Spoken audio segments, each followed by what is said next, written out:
Hi friends, today I wanted to show you how to make a peace rose for your house. We use a peace rose in the classroom when we're having a conflict and we're having big feelings and we need to talk to a friend and we need to feel heard. At home, you might have to talk about your big feelings at home too with your siblings or with your mom and dad. And this is a really good way to remember that when you're holding the peace rose, you get to talk about how you're feeling and what you need to feel better. And then you give the peace rose to the person who's listening. And when they're holding the peace rose, they talk about how they're feeling and what they need to feel better while you listen. So the peace rose is a reminder. When you're holding it, you're talking. And when the other person is holding it, you're listening. So this is how we're going to make it today. Around my house, I found an egg carton, and I just cut one little bubble out of the egg carton. That's what this is. I have a push pin. That'll be for later. I have a chopstick. So I found this chopstick around my house because I have so many of them, but you could also use a stick from outside. You could use a pipe cleaner. You could use a pencil, anything hard that you can stick through here in the end. And then I brought some markers. So the first thing I did was color my chopstick. I got a green. You can color it any way you want. I got green out to make it look like a stem. And I'm going to color it green.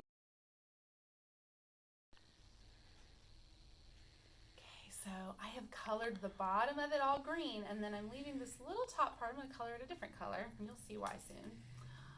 Color, choose purple. You can choose any color you want. You can choose lots of colors if you want. Remember, you're the artist. You can make this any way you see fit. And okay, just colored the top part purple. Boom, boom, boom. Next, I'm going to color my flower. I'm going to choose, this time I'm going to choose some yellow.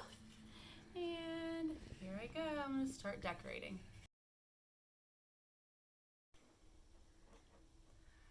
Okay, so I've just finished coloring. I've decorated it, and I decorated it different than the other one that I made. You can decorate it any way you want. I did the outside. I did the inside. So I colored it really well, and now is when the push pin comes in. So we don't have pin punchers at home. Some of us do, but not everyone. But a lot of us have these push pins.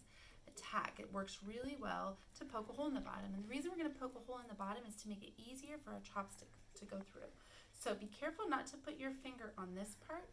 Put it on the outside. You're going to go inside, and you're going to poke a hole.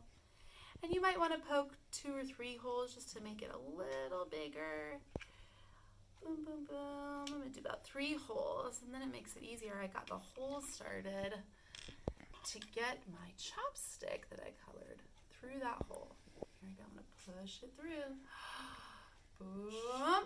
Here we go. Okay, and now that I've pushed the chopstick through, I have a beautiful peace rose. I also can make a lot of these and give them to Mom for Mother's Day. I hope you guys enjoy this project and take pictures and videos to show me your beautiful work if you'd like. Enjoy, have fun.